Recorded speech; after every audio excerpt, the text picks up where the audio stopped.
This podcast is sponsored by nobody. Hey dudes, welcome to Splat from the Past, the only 80s themed horror sci-fi show where things can get totally radical. Now today I will be welcoming Robin Frates. You all remember her as Megan in Charlie Band's classic The Puppet Master, or Puppet Master, however you like to call it. And she was also in Big Man on Campus, The Marrying Man, The Arrival.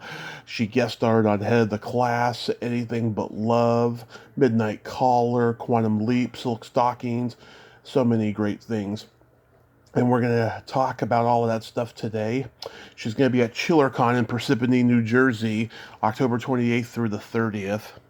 I had heard her recently on Happy Horror Time, and she gave them a great interview, so I thought, it's good to know that she's alive and well, and I'm going to reach out to her because she seems like a lot of fun, and so we're going to talk today.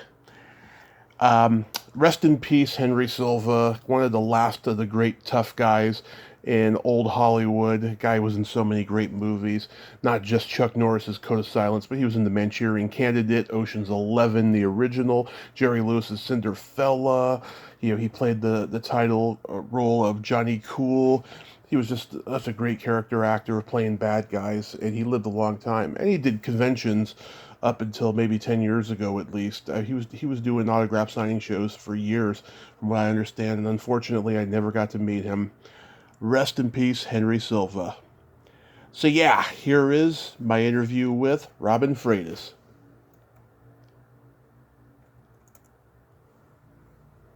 Hey Robin, welcome to the show. How are you today? I'm good. How are you? I am just spectacular. This is such a great honor. Thank you for taking the time today. Oh, it's my pleasure. So, going back in time, did you gravitate toward acting early on in your childhood? No, I was a really shy kid. So, no, I don't think I would have ever imagined that would have been a path that I took.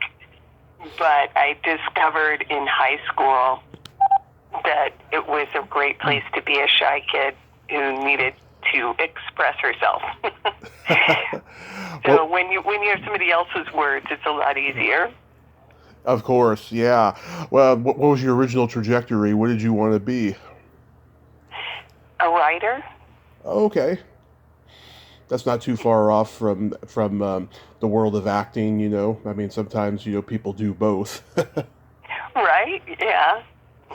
Yeah. So you got involved in school plays and community theater and all of that? I did. Yeah, I did all that. Mm-hmm. Yeah. You're born and raised in Oklahoma?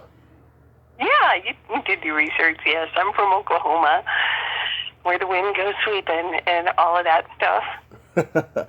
You're a true country girl? I'm not. I'm a city girl, a suburb girl. But that's the first thing that people always think of is Oklahoma. Like there's not a lot there. But I grew up in Oklahoma City, and it was a city, even if not the most exciting city. It was definitely a city. When I went off to college, I remember I went to the East Coast, and people would say, "Oh, I'm from the city." I'm like, "Oh, I'm from the city too." I didn't know that they meant the city, meant New York City. Yeah. Yeah, we got that sorted out pretty quickly, but it was kind of embarrassing. Yeah. Don't you just wish you had the internet back then? Right? I didn't know anything when I went to school. And now I think maybe people know too much. Oh, yeah. They definitely know too much. That is for sure. And in some cases it's good, some cases it's bad. Right? It's like too much and not enough at the same time, because delineating between what's important, what's fact, and what's fiction gets really difficult. Exactly. So what college did you attend? I went to Yale. Mm-hmm. Ivy League school. So you study any acting there? I did. I was a double major. I double majored in English and theater. Mm-hmm. Did any of your classmates go on to become successful in acting? Yeah, I have, many. It's funny because, because of Facebook. I can, somebody posted the other day a picture from production that we did at commencement, and you just can look, and there's, somebody who's still doing Broadway shows, and another kid who was doing other Broadway shows, and somebody else who went on to a lot of people who are still in theater mostly, Right. Music directors and writers and actors, and some who, just across multiple genres, and then others who went on to other careers. So it's really fun to see those old pictures, but just like it is for anybody. But it's fun to see how many have been successful. What kind of theater did you do? Well, I guess, in high school, I started off doing Shakespeare.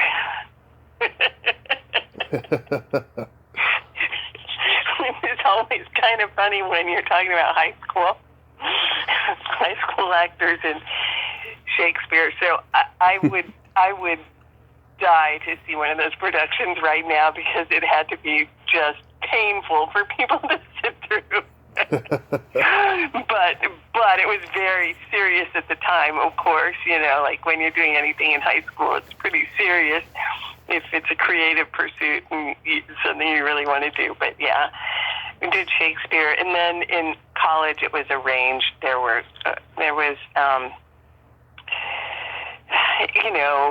since it was Yale, there were a lot of sort of thoughtful productions like Beckett and Chekhov, and but there were also, I did musicals too, and I can't sing or dance, but I'm really good at faking stuff. Yeah. So I had people convinced I was a dancer.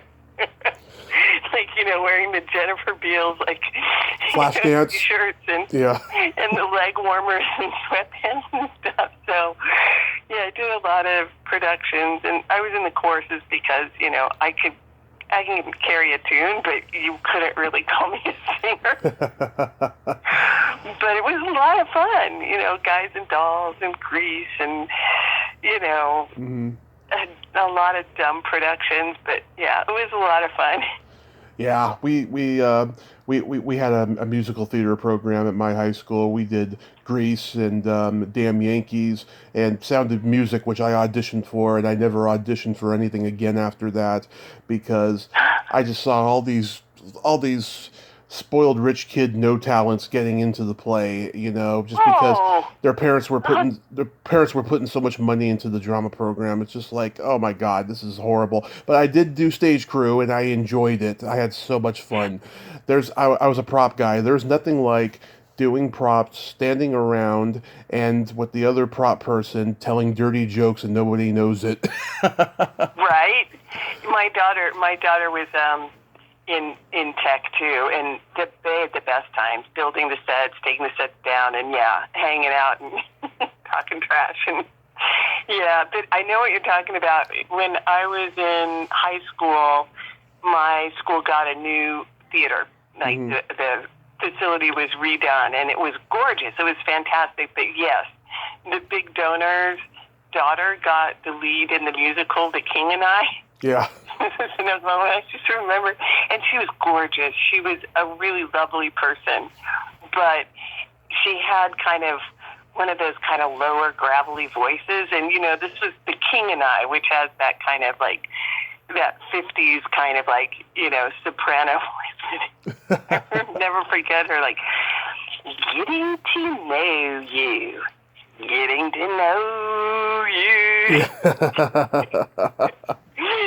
Singing this song, and everybody knew, why she got the lead, and she definitely looked the part, but the singing, I'll never forget that.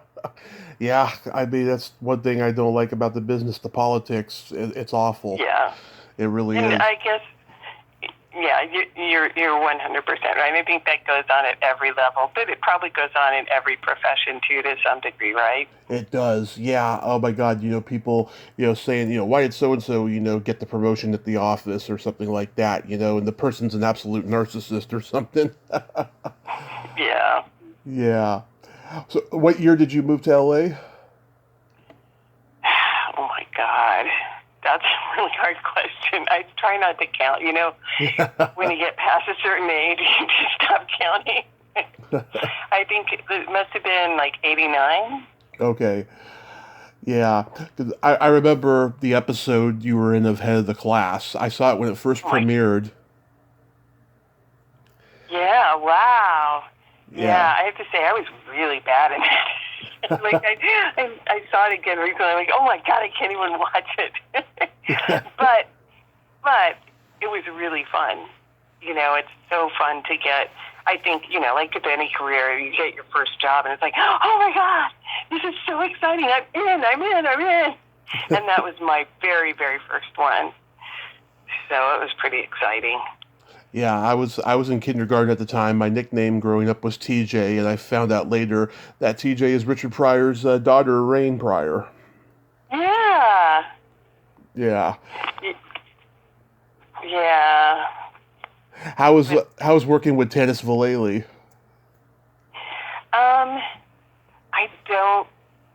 I don't really remember.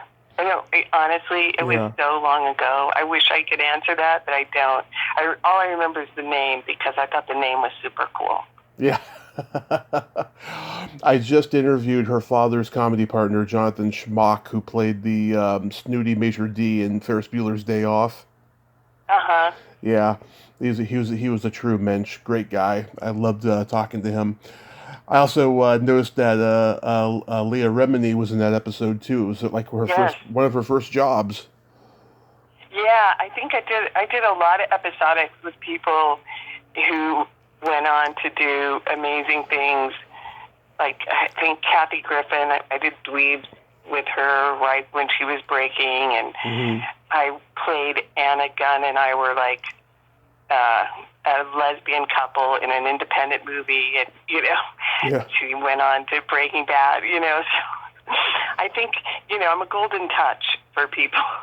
So even though I didn't get my golden touch, I think I take full responsibility for providing the assist for people who went on to great things.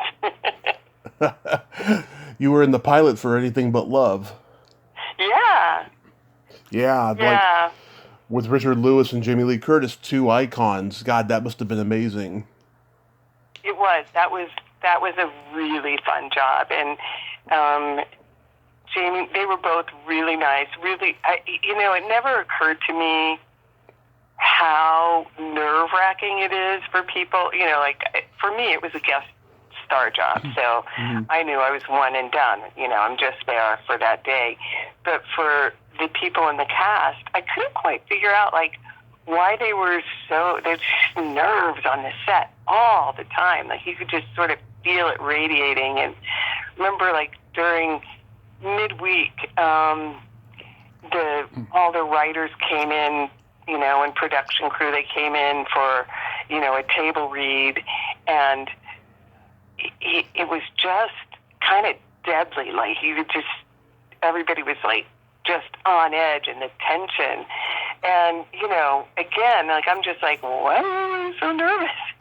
But, now I get it. Everybody's oh, this could be my job for the next 10 years, or it could be, over in a heartbeat, and I'll never see that, big money at the end. But I guess it went on to be successful, so they didn't have that much to worry about. Yeah. Richard Lewis was the first comic I ever saw live, and it was a little bit later in life. Oh, God, he was so hilarious. He's good.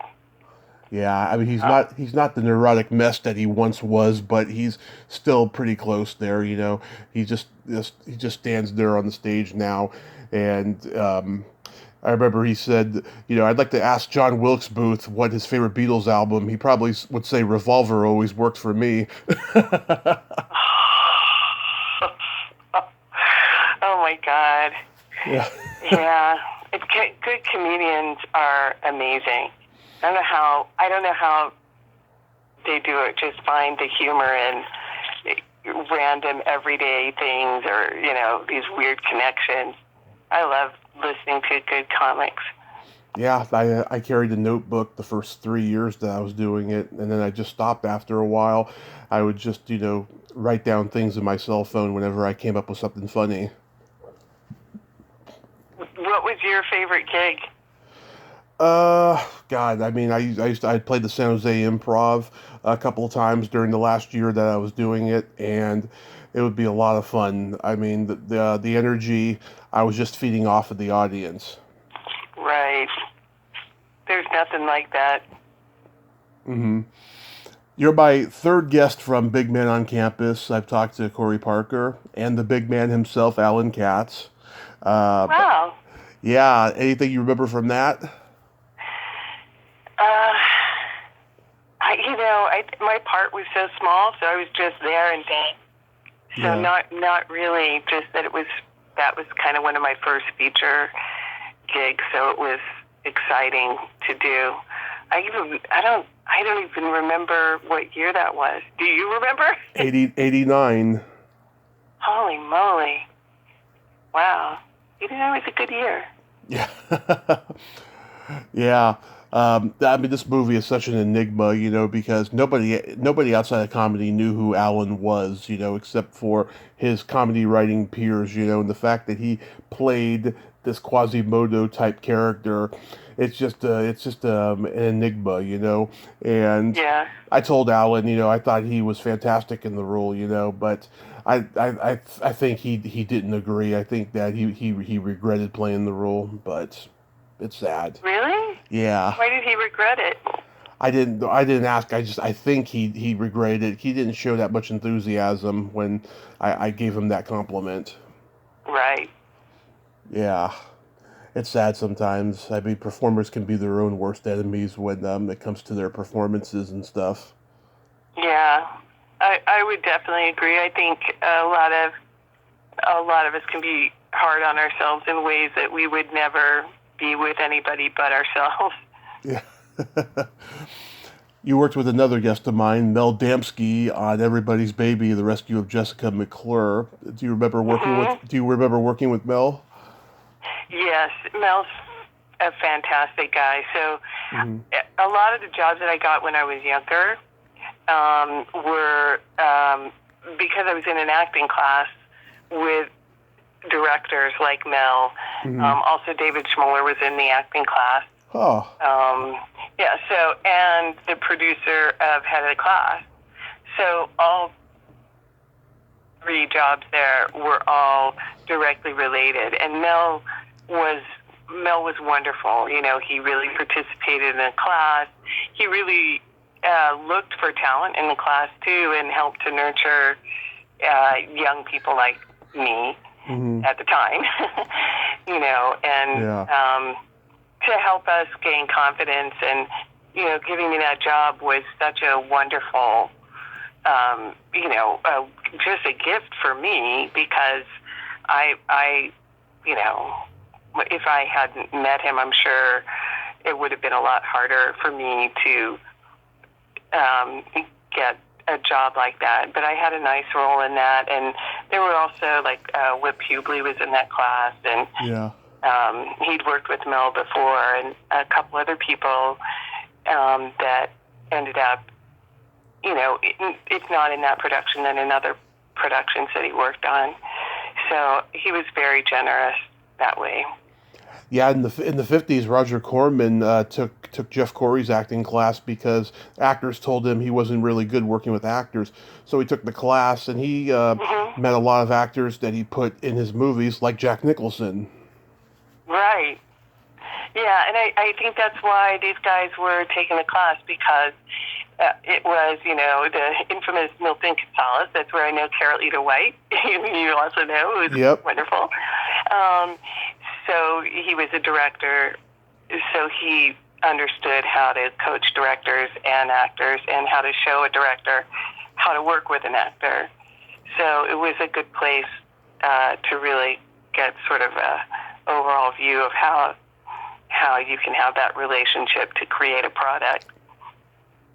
This had a great cast: Beau Bridges, Pat Hingle, Roxana Zal, who I'd like to interview, Patty Duke, Walter Olkowitz, who I did interview before he passed. That guy had a sad ending. That was tragic. Oh, and what a sweet man. Yeah, it was pretty sad. And Rudy Ramos, a legend there. Wow. Yeah, that cast was fun on set too, because it was such a big ensemble piece, and so much of it was everybody all at the same time. There were a lot of hours on set just sort of hanging out, and that was a very comfortable group. Like I said, I'm kind of shy. Yeah. So sometimes it could be like, kind of awkward depending on the group, but that group was wonderful. That was a really, Beau Bridges could not have been more generous. Patty Duke could not have been more generous. And I remember, her biography had come out, a year or two before. Call Me Anna, I think it was, where she talks about bipolar and, growing up in the business and stuff. So we talked a little bit about that. And she could not have been, more welcoming and generous than she was. That was a great cast to be around. Oh, that's wonderful.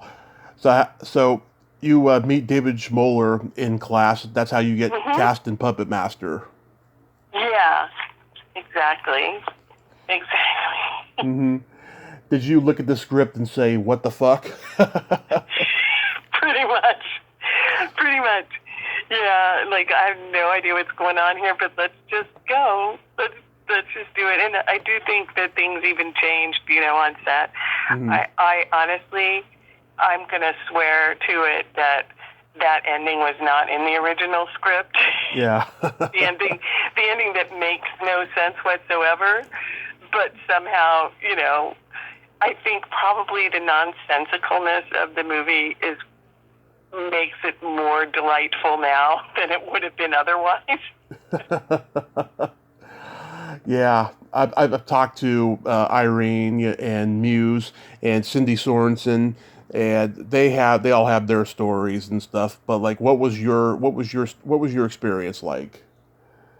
Well, I can tell you that was again the first year I was really going about getting. I was pretty new to LA, and that was my first big role. Of course, I had a lead role in a film, and I took myself pretty seriously. You don't say. It comes off that way on screen. Right? I know. Yeah. I watch it. I'm just dying because it's hilarious. I actually think because it is what it is, it's part of the kitsch factor of the movie. I am acting my little heart out. It's so soap opera-y. It's pretty funny, in the plastic hair and, the shoulder pads are I don't know. I think it's the funniest thing now. I mean, I honestly, I have no stomach for horror, so I can't really watch it. Right. But I'll watch bits and pieces of it. And I watched it, I think the last time I watched it on YouTube with somebody watching it for the first time. And that was really fun. Wow. But that was way more fun than actually watching it, just sitting down and just watching it. Because it was having a friend, hold your hand. But yeah, that set was chaotic just because the budget was so small. And the time crunch was real, because you can't go over. And I was an hour, or maybe 2 hours late on the first day because it was the days of analog clock, and there had been a power outage, and then my clock had just picked right up, so it was still moving, but it said it was 2 hours earlier. So when I got this phone call, where the hell are you? I'm like, what? I'm not supposed to be. I'm like, oh, shit. So yeah, I showed up 2 hours late on the first day, and I'm a rule follower. Yeah. I'm a hall monitor.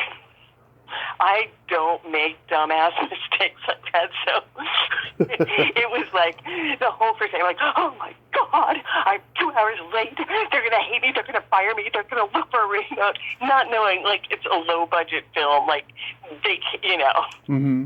like, they're just going to have to deal, and they're going to make me wait when I get there anyway, which I did. Like, I got there, they rush me in and get me all made up, and then it's like another 2 hours before they need me on set anyway. So, but the whole kind of experience felt kind of frenetic like that, mostly just because I was taking it all too seriously. So, it's what I love about, like, watching Irene in the film, Mm-hmm. is she's just hamming it up, and it's hilarious. She's like, I know what this movie is. And I'm going to make it what it is, like a kind of a bit of a schlock fest and a little bit of fun. And, you want her to kind of, get her ending in the, and I think she's awesome in it. But yeah, I clearly think I'm like, Irene, Irene, I just adore her. We were going to get together in L.A. Last time I was going to go, and then the pandemic happened, unfortunately. But yeah, I just adore her. And Muse, she's a force of nature. She is, and I had known of her since Cuckoo's Nest. Oh yeah. She's great in that. That movie was kind of one of those movies that you see, like, when you're younger, and they're like, oh my God, this is brilliant. This is like, movies that make you want to be part of the industry. It's like, she was in that movie. Yeah. So I got to touch base with her soon. She was halfway done with her memoir when I talked to her in, I think it was February of 2020. I want to see what the status of that is. I'm sure her book is going to be really good. Wow, and then she must have had plenty of time to work on it, because that was right before all the lockdowns.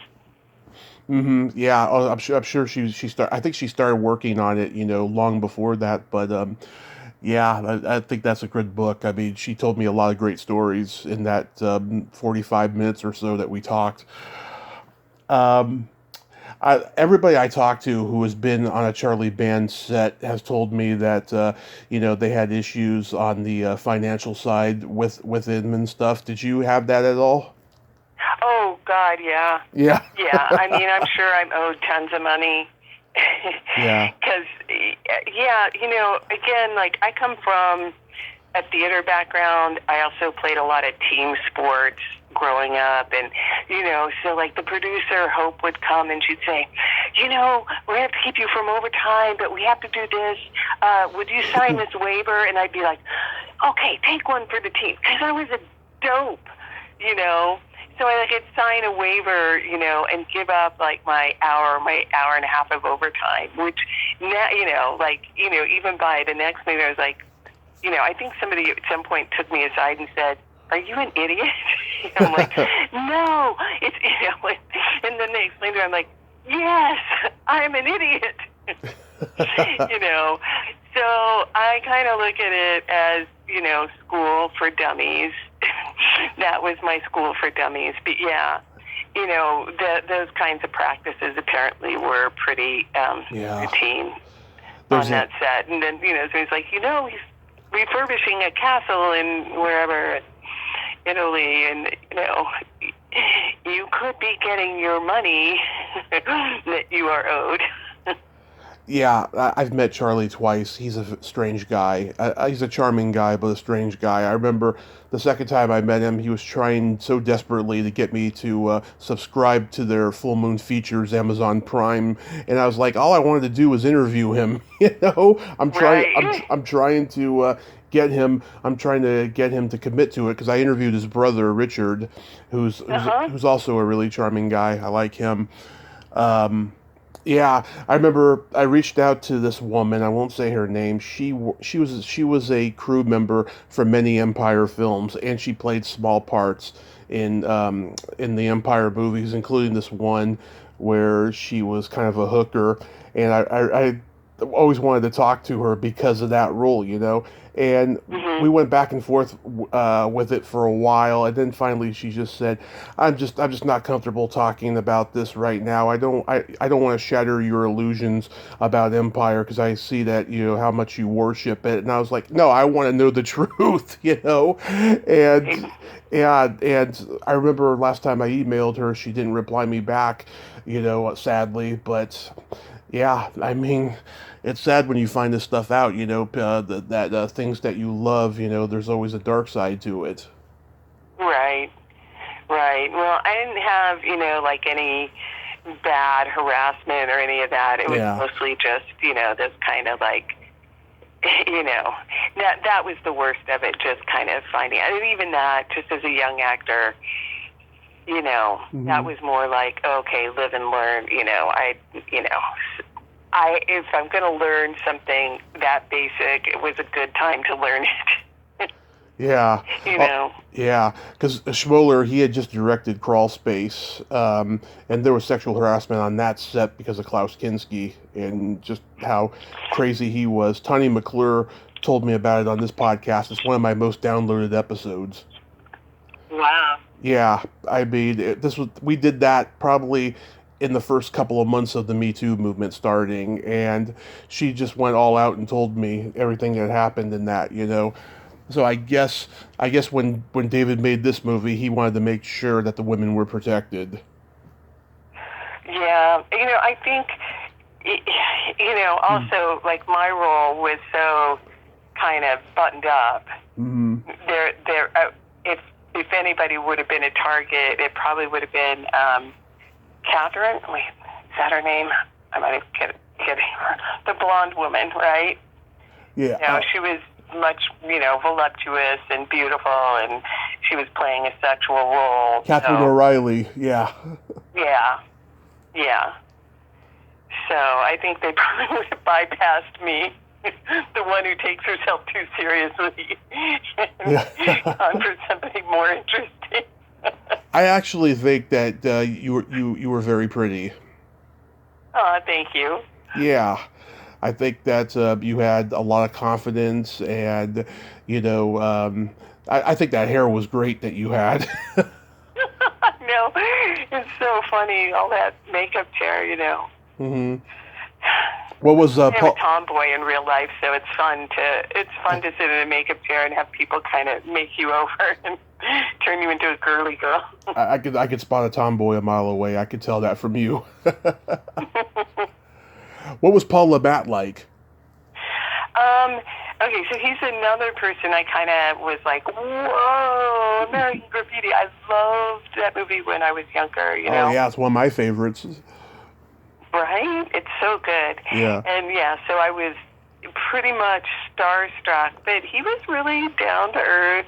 I wouldn't say he was, kind of, friendly. a regular dude, but he was friendly, but he was kind of like your kind of older cousin who wants to fill you in on the way things really are. Oh yeah.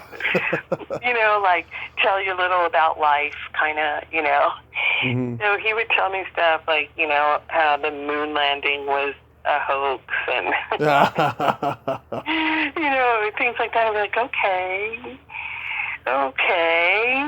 interesting. But he was fun to talk to. He was a very nice person to, again, to be doing scenes with and to be stuck on a set with. I really enjoyed, Hmm. having him as a partner in crime.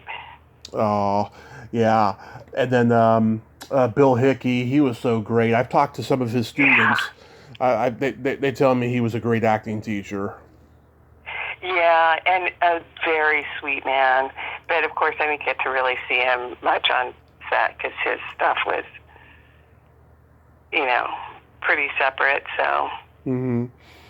Did you get to meet Burt Rosario, who was the voice of Blade? no, I didn't, and I didn't really get to see a whole lot of the puppets. Just little bits here and there. And I think what they did on the budget they had is pretty amazing. Yeah. Create, all that motion and all that suspense with just, with just these basic tools. Yeah, I reached out to him recently because he was in this hilarious teen sex comedy movie I love called The Beach Girls, and he's the best thing about that movie. He's a perverted gardener who always gets injured every time he's like peeping Tom, being a peeping Tom, and he doesn't say a word like for most of the movie. He's got this John Belushi in Animal House slash Chaplin and Jacques Tati quality about him. Just Right. very visual. Oh my Right. God, yeah. I would love to talk to him. Hopefully, I'll get to talk to him in the future. But That's interesting. So you love him as the voice of one character and the physicality of another character. exactly, Those yeah. are two completely separate skills. Oh, he did. He was in the Madonna movie. Who's That Girl? Where Uh-huh. where he's like sticking his tongue out at her, and she gets back at him by making him a shoplifter by putting a cassette tape in his pocket, and then the alarm goes off as he's trying to leave. Oh man. Hope Perello was the producer. What was she like? Uh-huh. She was super nice, but again, she had to kind of do the bidding. Like, Mhm. My biggest memory is like getting her to, is her convincing me to sign these waivers in this kind of, sweet, like, voice of necessity. And I'm like, man, that was really mean. Yeah. Like, what? She was taking advantage of me. But I think she was kind of being taken advantage of too, so I can't be, Yeah. too angry about it. I reached out to her last year because it was the 30th anniversary of Howling 6, which is my favorite of the sequels, and she didn't reply me back. I mean, I wrote on her Facebook wall. I sent her an email from her website. I didn't hear back. Oh, maybe I'll get to this year. Who knows? Right. I'm sure she's got some great stories. Oh yeah, low budget horror. That's for sure. Right. How was working? Yeah. How was working on Midnight Caller? That was great. I got to know Eddie there, my abusive husband, and he could not have been funnier and sweeter, and we hung out quite a bit, and it was really fun because he still had, not only like the his fans from his police drama, but also at Hill Street, he had the fans from his playing days. So, like, going to restaurants with him was the best. You go anywhere in San Francisco, and, I'm just a broke actress, and you walk in a restaurant with him, and they're like, oh, here, go to the best table, and everybody pretty much, like, is like, practically applauding him as he goes, like, whoa. So this is what it's like to be a celebrity. Yeah, Lisa Eilbacher was in that episode. I had such a crush on her growing up. And she was scheduled to be at the Hollywood show in May of 2020, which I was going to go to, and then the pandemic happened. And Yeah. I was pretty sad about that. I hope she does one in the future. Yeah. My hometown is San Francisco, so, I remember Midnight Caller so well. My grandmother used to watch it. Oh, I love that city. Oh, it was better back in the day, trust me. Yeah, well, I haven't been there recently, but, I was up there for almost 2 weeks because that was a pretty long shoot, and so there were plenty of days off just to explore, and that was a great city to be stuck in. Better than, say, some of the places that I've been on location. I don't want to cast aspersions on any one town, but sometimes you're stuck and there's nothing.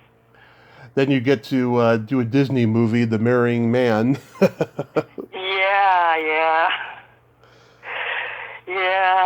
That was pre on-set shooting Alec Baldwin.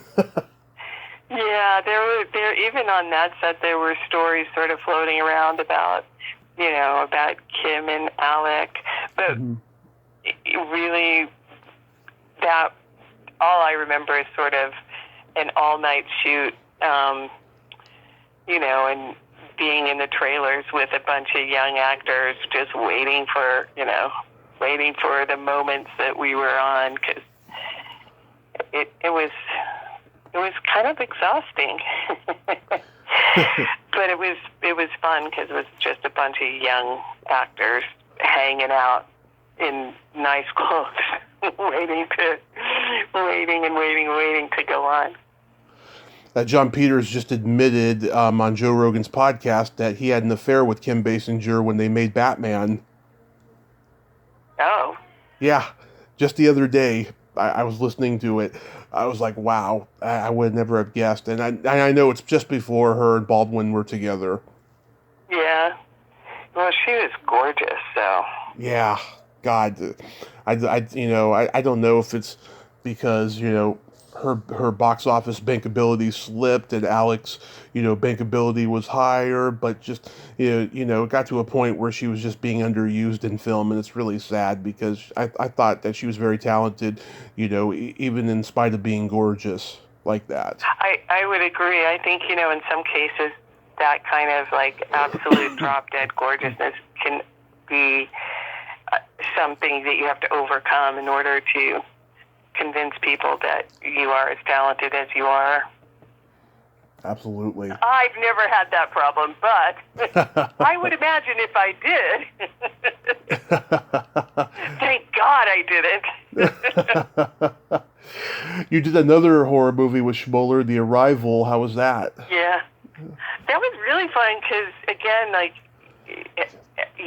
there's so many small parts in that, kind of character-y parts, and those are all my friends from my acting class. So, and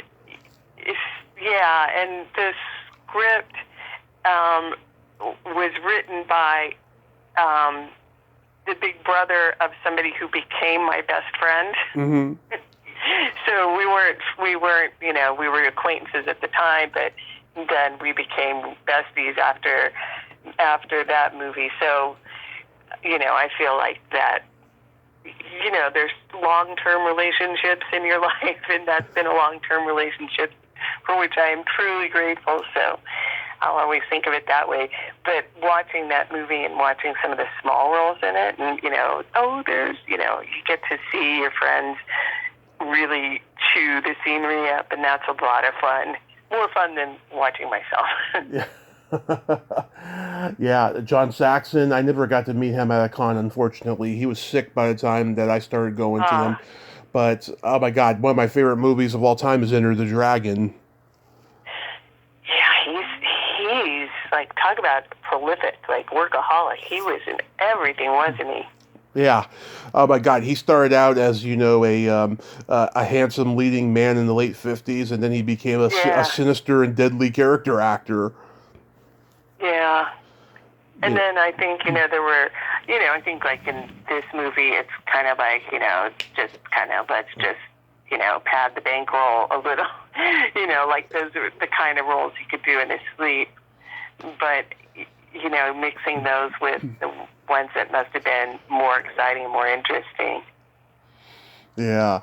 How was making Crash Landing, the Flight of 232? That was another one of those casts. Like, I guess I got, that's like kind of my girl next door thing, I guess, where you end up in a lot of kind of big ensemble things where you're just sort of part of a group. Like, I did a lot of those, like Plymouth and Crash Landing and Everybody's Baby, where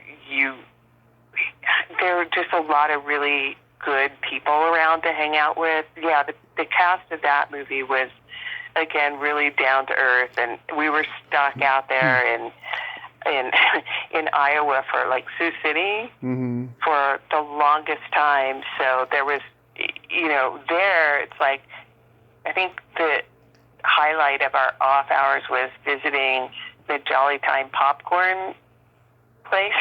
They make popcorn.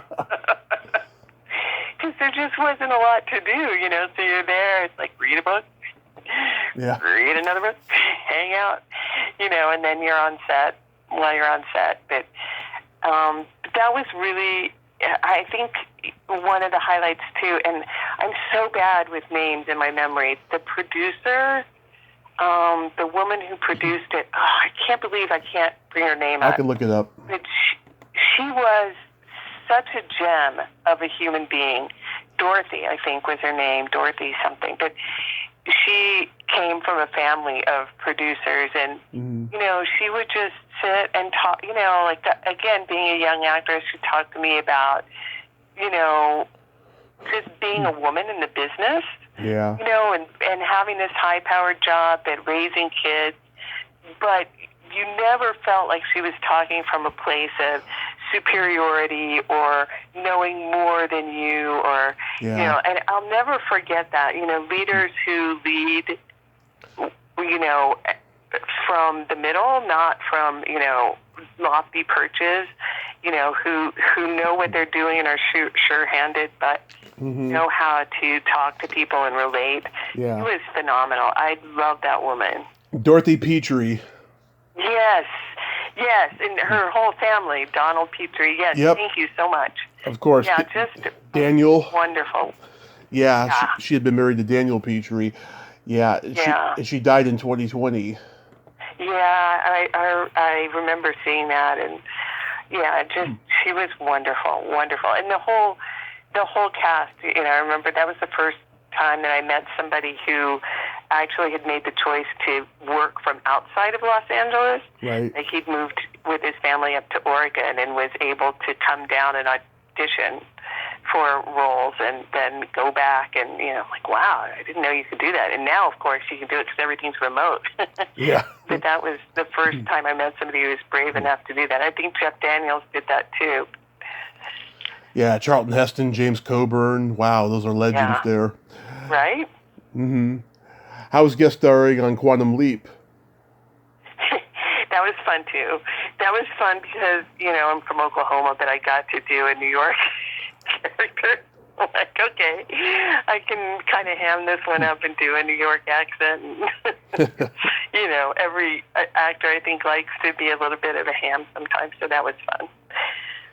Yeah, there's a podcast dedicated to Quantum Leap, and they interview anybody who's ever been on there. I'm sure at some point you'll get asked to do it, you know, because... my husband, I think he did the next episode, or the one subsequent to the next one. Yeah, and he did that podcast a year or so ago. Oh, is your husband an actor? He is, yes. I wonder who that is. Jeff Corbett. Jeff Corbett, I know that name. Yeah, he's still in the business and still pretty active. He's done a lot of episodics and film roles, and he did a bigger movie called Talent for the Game. With Eddie Olmos. Yes. Wow, you know everything. You're amazing. You truly are. Like, wow. Oh, thank you. Encyclopedia.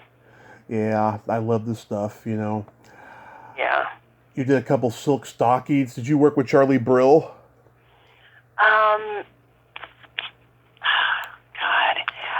I was with the original cast, so I think both times I was like Mitzi. Mm-hmm. Yeah, Mitzi McCall. I had scenes with Mitzi, but I don't remember having scenes with Charlie Brill. I had Charlie and Mitzi on here back in March, and it's one of my favorite podcasts I've ever done. They were just so damn funny doing their bickering husband and wife shtick, and individually giving me these great stories about, you know, the Beatles on Ed Sullivan and stuff that they did. Oh God, it was hilarious. You should listen to it. It's really, really funny. Oh, I'll have to. Yeah. You've interviewed everybody. It's amazing. You're prolific. I decided when I first started the podcast, I wanted to be like Howard Stern in that I have an interview every day, you know, because I grew up listening to Howard, you know, and I knew that this was the internet, but it's pretty close to radio, so I wanted to do what he did. It took me a while to get an interview every single day, but eventually I did it. I just kept it up and did it, and I got on a lot of people's good sides, a lot of people's bad sides too in the beginning, because I was a horrible interviewer, but I just kept practicing, and eventually I got to where I am now. That's awesome. Yeah. It's really, really gratifying, I have to say. Yeah. How about L.A. Law? Yeah, that was a good one. That was fun.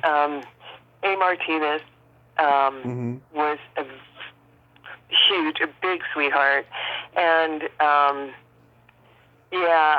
just remember with that one, they tried the clothes that they wanted to put on me, they kept giving me these wardrobes. I'm like, oh, no. I don't know. I ended up in these, like, I don't know, this little Peter Pan collar and sweater that I'm like, why? Why are you putting me in these clothes? Like, this is so uncomfortable. Like, I hate it when you have wardrobe people who don't see a character the way you see a character, and you can't work it out. They're just like, well, we know better, and we're not going to, that's what I remember most about that. But, yeah, that was a tough role, too, because it was a victim. So that was a tough one. Lisa Zane, I've met her. She's a force of nature. I saw her at Monsterpalooza a couple years ago, and I got this 8x10 of her and Alice Cooper in Freddy's Dead: The Final Nightmare, and she was telling me how starstruck she was, and I was. She said that they could relate to each other, I think, because they both had been alcoholics, And I said, "Oh yeah, he had the Hollywood Vampires drinking club. It was him, Harry Nilsson, Mickey Dolenz, John Lennon. They were all in that club getting drunk every night." Yikes! Wow. Yeah, Wow. She didn't even know this. I was telling her about it. I was like, yeah, God, it's like legendary. Yeah. Kay Callan, did you work with her in that episode? Yeah. I love her. She's awesome. I think she's going to be at ChillerCon. Oh wow, good. I'll have to say hi to her. Yeah. Wow. Yeah, no, she's been around for a long time. She has great stories. Yeah, she's worked a ton. I mean, she pops up everywhere. She told me she knew Steve Martin before he was famous, like when he was doing stand-up in New York. I think that's what she told me. Yeah. How about Man's Best Friend? That was that was fun. It's like one of those ones where you have to fake like you're being eaten by a genetically altered beast of a dog. Yeah. Yeah. It's like, oh, I'm dying. That was like every little kid's dream, to do your Hamid out death scene. But that director, John Lithia, he was super nice. He was like, that was like his first, film with any kind of budget, and he took the whole cast out to eat before the movie started, like, a couple of days before the movie started. Yeah. Just like, sort of team bonding, and I've never had that experience before. I thought that was pretty cool. Mm-hmm. Yeah. Ali Sheedy, of course, is an icon. She's like a dream guest I would love to have. Yeah, I got to work with her again, in a movie that Talia Shire directed that is nowhere to be found. One Night Stand? One Night Stand, yeah. I talked to a couple people from that movie, Marla Jane Robbins, who worked with Talia and Rocky. And earlier this year, I talked to Jody Thielen. Oh, Jody. Yeah, I remember. Jody. Yeah, she made really good potatoes. We had a dinner party once out at her place in Venice, and it was the first time I'd seen the real Venice canals. She lived off the canals, and it was the coolest place. And she made really good potatoes. And she was really funny. Oh yeah, she's hilarious. Yeah. Don Novello, who of course is Father Guido Sarducci. Do you remember anything about him? No, because I didn't really have anything, to do with him on that film, so no. How about Diane Salinger? No. Sorry. Diane? My role was so limited. Diane's a good friend of both me and my mother. Oh. She was one of my earliest podcast guests, and my mom and I went out to L.A. before the pandemic, and we had lunch with Diane. And now they like talk on the phone like almost a couple times a week now. Oh, wow. Yeah, Is your mom a big movie fan, too? she is. Yeah, in fact, she worked for the cable company for almost 30 years, and she contributed to me being a cinephile. We got every channel for free for most of my Wow. life. Yeah, and it wasn't just the video stores I went to. I mean, we had all the great channels and stuff from the time I was 7, and yeah, I mean, she loves movies as much as I do. Yeah, God, sometimes I'll go into the living room. She'll be having a very body conversation with Diane Salinger, and I'll be like, oh my God, I can't believe she's having that conversation with Simone from Pee Wee's Big Adventure.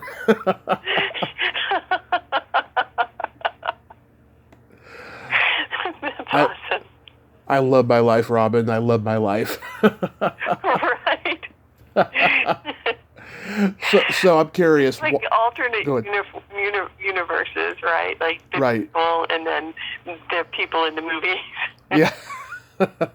It's crazy, but I just love it. It's a real blessing. I've been working on a book for a year and a half that I need to go back and fix and redo, and it's going to have a lot of great stories like that in it. Oh, that's great. Good for you. Yeah, I didn't think I was going to do it, but I was just like, hey, why not? While I'm still young and my memory's fresh, why not? Yeah. So why did you leave acting? The oldest story in the book. I had kids. Yeah. I really didn't intend to. Like I'm married to an actor, and the idea was, because I was still on a good trajectory with my career, so I figured we would, share the responsibility and we'd both keep our careers going. But it just didn't work out that way. I got really frustrated with the back and forth of it, Mm-hmm. and by the time I had the third kid, it's like, I want to be with my kids. I want to be present. I don't want to be worrying about, like, if I'm outdoors, like, I can't be in the sun because it's not going to look good on camera. Oh, I have to leave in an hour because I have to get home to change clothes and do my makeup and then drive to, Encino for an audition or what. It was just too much. Yeah. And so, I was not able, and there are many people who are able to compartmentalize to the degree that you need to be able to, do two things well at once, but I'm not that person. I can do, one thing well at a time. So the priority for me was being present and being a good parent. So I did that. Was it fun while it lasted, at least? It was awesome while it lasted. It was great.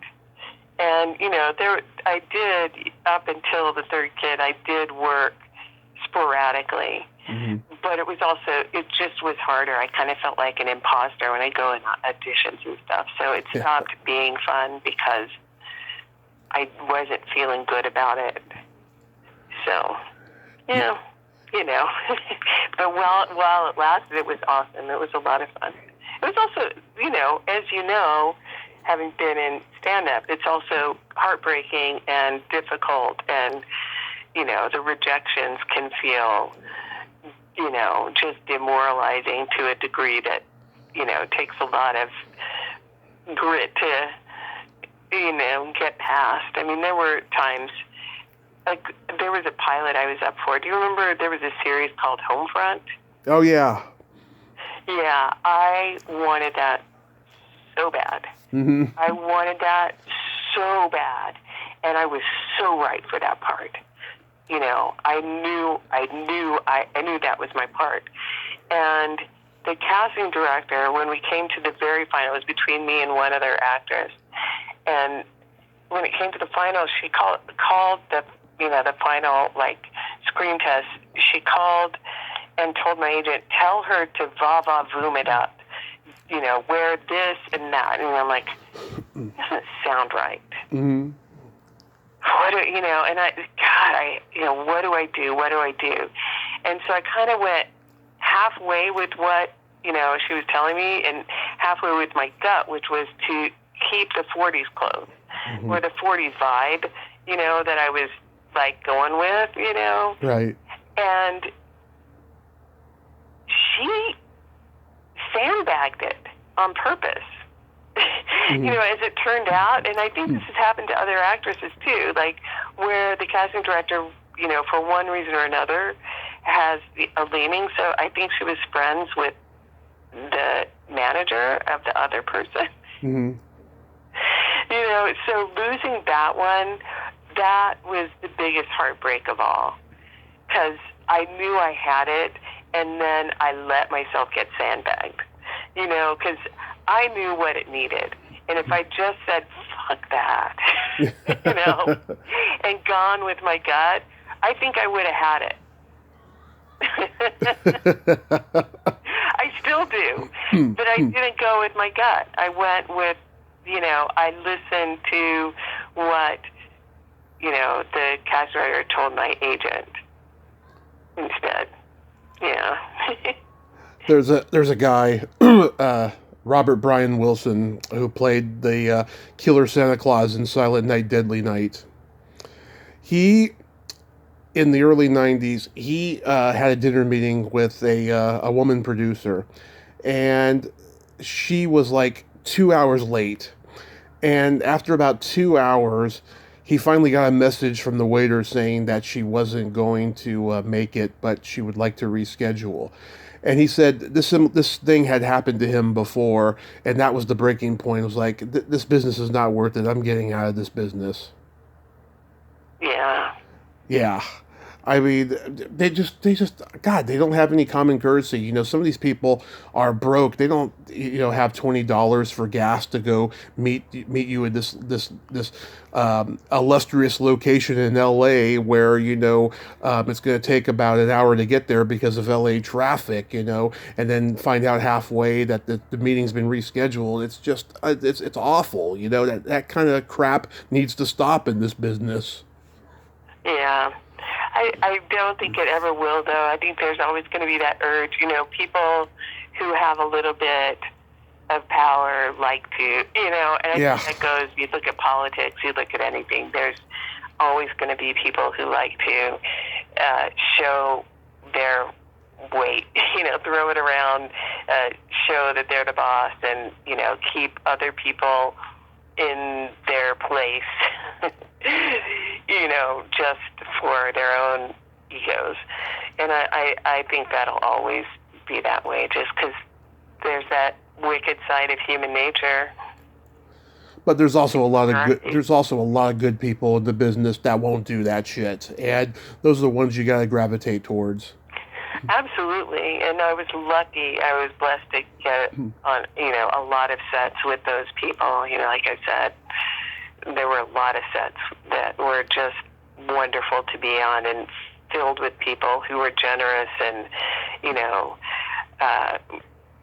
congenial, and that's where I want to be. Yeah. No matter what I'm doing, people who build you up and help you, and you feel like you're part of something that's not just about you and not just about somebody else, but about something bigger. Absolutely. We got to play my secret silly game. This is a series of silly slumber party questions. No win or lose, just pure fun. And how the game works is I ask you the question, you answer it, and then you ask me that exact same question and I answer it. And feel free to comment on answers because they're going to be funny. Okay. Robin, are you ticklish? Not very. Are you ticklish? Oh, yes. If you tickle me without warning, I'll hit you in the groin. Okay, I'll remember that. What's your favorite part of the body? It could be anything, male, female. Oh, my God. Oh, my God, that's a hard one. It depends on the day and the time of the day. Probably the eyes. The eyes, that's a popular one. Yeah, what about you? What's your favorite part of the body? Could be anything, male or female. You don't have to specify with me. I'm the one who created the game. It's the belly button. Oh, why? When I was 6 years old, I had my first girlfriend, and she had this adorable little Audi. And by the time we got to junior high, we drifted apart, and we went to different high schools. And I tried to get in touch with her about 15 years ago because she was always the girl that got away, you know. Yeah. And so, every time I see a belly button, it makes me think of her. Like, she'll always have that special place in my heart. Aw, that's so sweet. Yeah, she went down a rabbit hole of drugs and loveless marriage and all that horrible stuff. Yeah, that's going to be a chapter in my book for sure. Oh, definitely. What color are your toenails painted? They are actually painted kind of a rust color right now. And it's only because I'm a soccer player and my toes are always really beat up and they have bruises all over them. So if I want to wear sandals, Wow, to paint my nails, even though I'm a tomboy. What about you? What color are your nails painted? Right now they're not painted, but last time they were purple with sparkles. I like to go, Nice. Elaborate. Yeah, I've been painting my toes since I was 13. Awesome. Yeah, my parents were worried at first, but now they accept it. Good for them. Yeah, my mom and I, we've done our nails together over the years and stuff. I'm sure they look better than mine. Don't be so sure. Sometimes I cut them too short and they look awful. I went through a period where I was getting them done professionally, and then, I don't know, inflation went up, during the recession, and I just stopped doing it. Yeah. Yeah, well, like I'm old enough now, I have reading glasses, so I have, on occasion, painted them without the glasses. Mm-hmm. Yeah, it's not a good idea. What would you say is your best personality trait? I am very accepting of others. You are, because I'm a weirdo, and I can tell you like me. Yeah, I like people who are out of the box. Oh, I love it. Me too. How about you? What's your best personality trait? I have empathy, and I have no filter. That's good. People always know where you're coming from then. Absolutely.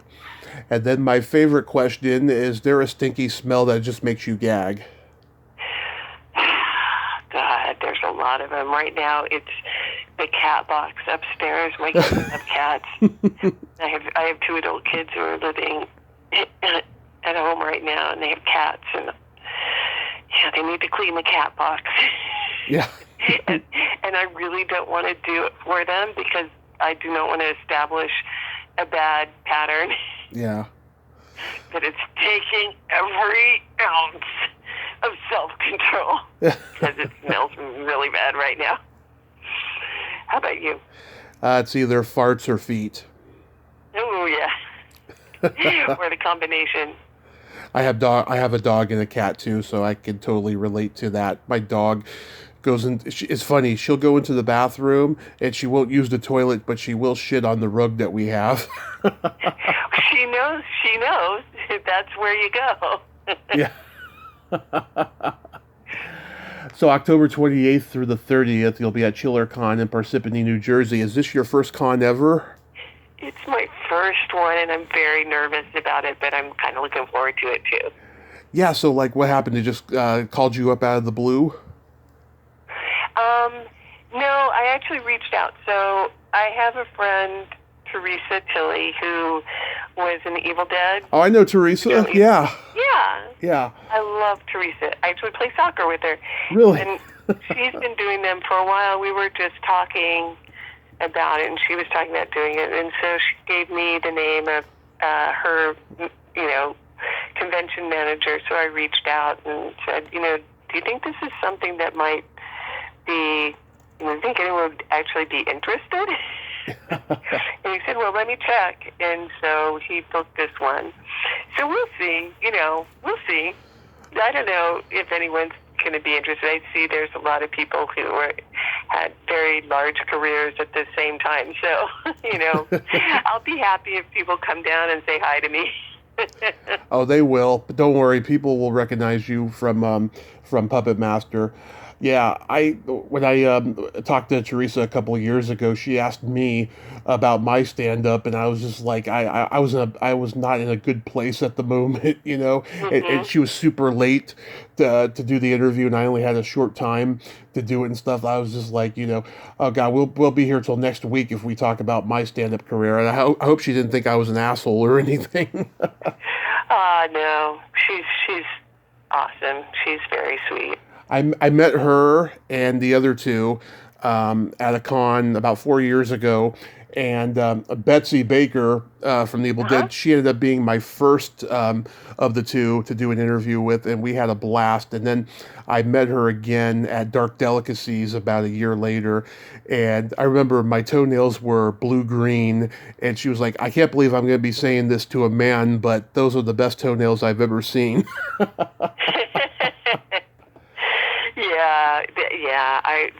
That doesn't surprise me. She sounds like a wonderful person. I know I've never met her, but Teresa has the best time when they go on those conferences together. So. Yeah, let's see. A couple other people I know are going to be there. Dee Wallace, she's been on here 4 times. I love Dee. Oh wow. Yeah. Oh, Ola Ray, I'm trying to get her because I'm a big Thriller fan. Karen Dotrius, from Mary Poppins, I'd love to get her. Donnie Dunnigan, he's like the last one left alive from the original Frankenstein movies. Holy moly. Yeah. Oh, Kathy Moriarty's going to be there. Oh, if you meet Gina Shock, the drummer from the Go-Go's, mention my name, please. I will. I just talked to her a month ago, and I tell you, I hope you don't take offense to this, but I have never been more excited for an interview than I did with Gina Shock. Oh, she's had an amazing career, an amazing story. Oh my God, I was the 11-year-old boy watching VH1 again when we were talking. It was just, we were feeding off of each other's energy. It was a lot of fun. And then wow. Her manager told me afterwards, she's like, she never walks away from an interview saying, that guy is awesome, he knows his shit. And I believe it because I listened to about 15 interviews before that she's done in the last year. And oh my God, I could just tell how bored she is, especially when she was in Adam Carolla's show. Right. Yes. I have a joke for you. Okay. What do you call a boy that doesn't masturbate? I don't know. You got to tell me. A liar.